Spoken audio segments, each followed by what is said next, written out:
Alright, welcome back to the channel. Tonight's project is to modify some ice fishing lures. I bought a bunch of these Lunker Hunt rattle spuds, and we really like these things. I think this is the 1/8 size.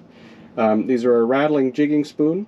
I buy these, they're not sponsoring anything, but what I like to do to these things is I like to add some bucktail or some extra presentation to the hook. And since I tie lures, I figured this was a good opportunity to make one more video on this. To show you how I sort of add a little bit of something to my ice fishing lures. For this project, these are just some of the supplies you can use. You're going to need some bucktails. I have my lures. I'm going to take the hooks off to put in my tying vise. Normally I use a pretty heavy gauge thread because I'm usually fishing for pike. But being small hooks, I want to use a smaller profile thread. So I'm going to use a thread bobbin and a whip finisher. Going to need some scissors, a knife, and I got to get some glue out. This is just something I do to help tune up some of these lures. As I've mentioned in previous videos, tying lures is something that pairs well with scotch. So the first thing I like to do for this is to take the hook off of the lure. It just makes it easier to work with.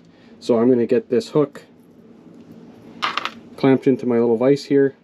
Alright, so once you have your hook in the vise, I've already started my thread on here. I'm going to use a bobbin. This is really fine thread for tying flies. I normally use a much heavier thread.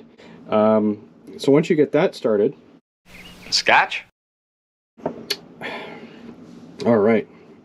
So with this blue lure, I'm going to put a little bit of orange on it. Blue and orange is a color I like a lot. I use it a lot in my summer fishing. So use whatever color makes sense to you. You want to, you want the hair sort of past the hook, but you don't want too much. So you got to kind of trim and gauge how much you want. Okay. And this gets a little more tricky on these small hooks. But you just hold it in place and trap the hair down with your thread. Like so. I'm not going to put a great deal of hair or dressing, however you want to say it, on these small hooks. I want lots of hooks sticking out, but I just want to add a little bit of color to the tail end of the hook of this. So we're going to glue that, let that dry a minute, and then I'm going to turn it, and then we'll see if I can remember how to use a whip finisher.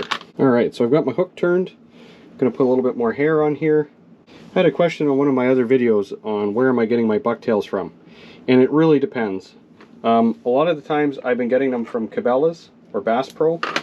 There's also a number of online places you can order. It just depends on what you're looking for and color-wise. Sometimes you happen to be in the store and they've got what you're looking for. Other times I would just order online. So I'm going to just trap that in place.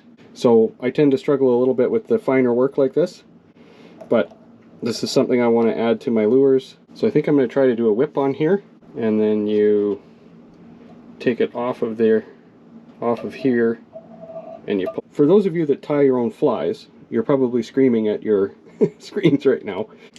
I understand. I'm hacking my way through this. This video is not really about how to tie a fly. This is about adding some color to an ice fishing lure. I am not the best at this, and I am the first one to admit it. I enjoy the process. I enjoy learning how to do this. I like adding or making my own lures, so this is part of it. Sometimes you struggle with it, but it's part of what I like to do. Alright, so I'm adding just a little bit of whatever you call this sparkly stuff. I lost the package it came in. I don't know what it's called. But I'm just going to finish this off nicely on the end of the hook here, and then we'll have a look at it on the lure. So there's the idea I'm going for, is to just add a little bit of color and a little bit more presentation to this lure. I really like adding a little bit of extra something to these lures that just have a bare hook, mainly because I like making my own lures. So I'm going to make one for a chartreuse one now. Next I'm going to do a chartreuse one with a little bit of chartreuse and a little bit of orange and a little bit of the flashy stuff. Alright, so I'm just going to add a little bit of glue here. I've switched to this heavier thread. It's a little bit heavier than I want to use, but I'm just not used to this really light thread, so I'm breaking it. So I'm just going to switch up to something a little more durable for my purposes. Like I said earlier, if you're into tying flies, I'm probably driving you crazy right about now. I just really like modifying my own lures, and sometimes a new skill you got to struggle through for a little bit. That's just how it is.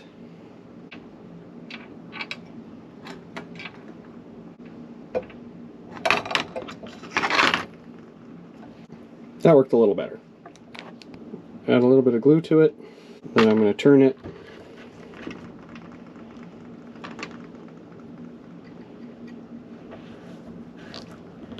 There. I'm going to take just a little bit of orange. I am by no means a master of tying these things, but it's just part of the process that I like doing to my own lures. So sometimes you don't have to be the best at something to enjoy it. This is one of those somethings. Again, I'm just adding a little bit of the shinier stuff on here, just to add a little bit more something. Right, this is the kind of thing I really enjoy doing. I am not the best at this, but I enjoy doing it. So it's something that helps me pass some time in the colder months, and it helps make some much nicer lures as well.